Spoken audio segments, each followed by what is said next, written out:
भेरगाव बियाबाव मुलाम्फागिरिफोरनि लोगो हमनाय आरो समाज रांखान्थियारि सांग्रांथि हाबाफारिया जानानै थांबाय।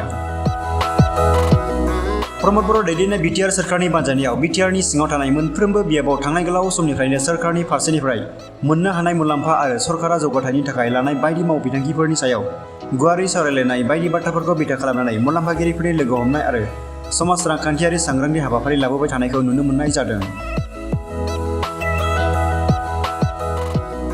दिनै भेरगाव एसडिअ पेरेड ग्राउन्डआव बिटिआर सोरखारनि बानजायनाय लोगोसे 32 नं भेरगाव बिटिसि बियाबनि हेफाजाबाव बे मुलाम्फागिरिफोरनि लोगो हमनाय आरो समाज रांखान्थियारि सांग्रांथि हाबाफारिया रोजा रोजा रायजो राजाफोरनि बाहागो लानायाव जोबनानै थाङो। जाय हाबाफारियाव बिटिआरनि गाहाय मावफुं सोद्रोमा प्रमद बर'आ गाहाय आलासि महरै बाहागो लानायजों लोगोसे इउपिपिएल राजखान्थि हान्जानि गोबां दैदेनगिरि एमपि जयन्त बसुमतारी, मावफुं सोद्रोमा रन्जित बसुमतारी, मोनसे समनि बिटिसिनि बारग'लेङाइ गाहाय मावफुं सोद्रोमा खाम्फा बरगयारी, नेरसोन बर' मोनहा हाबाफारियाव बाहागो लानाय जायो।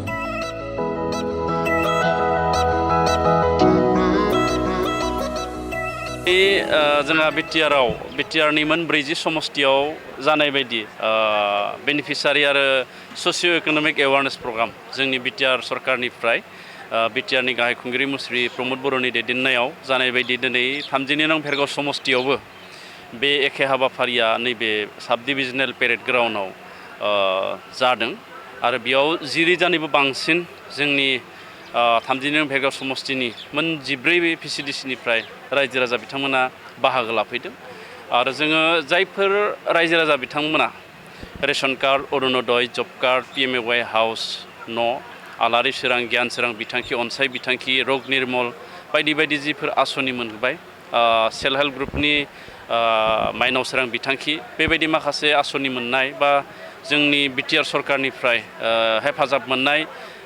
हेफाजाब मोनगिरि एबा बिनायसाफोर एबा बेनिफिसारि बिथांमोनखौ जों खावलायदों आरो गोबां रायजो राजा दिनै बे हाबाफारियाव बाहागो लाफैदों आरो बिथांमोननि जि बाहागो लानाय बिथांमोननि जि नुजाथिनाय बेनिफ्राय जोङो रोखा जादों जे जोंनि बिटिआर सरकाराव बिटिआरनि गाहाय खुंगिरि मुस्रि प्रमद बर'नि दैदेननाय बे सरकारखौ रायजो राजाफ्रा थारैनो गोजोनदों आरो बिथांजों थाफानानै खामानि मावनो थाखाय बयबो राजि जों बेखौ दिनै नुनो मोनदों।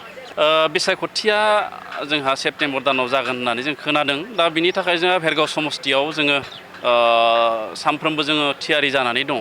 2020 मायथाइनिफ्राय बेहाय जोंहा सरकार सोलिबाय। सरकार सोलिनायनि अखानायनिफ्रायनो जोङो बिसायख'थिनि थाखायबो रायजो राजानि जौगानायनि थाखायबो जोङो खामानि मावगासिनो दङ। दा बे हिसाबै 32 नं भेरगाव समष्टिया इउपिपिएल दोलोनि थाखाय जोबोद मोनसे मोजां समष्टि जानानै दङ आरो बेवहाय इउपिपिएल दोलोआ देरहागोना 100% रोखा जानानै दं।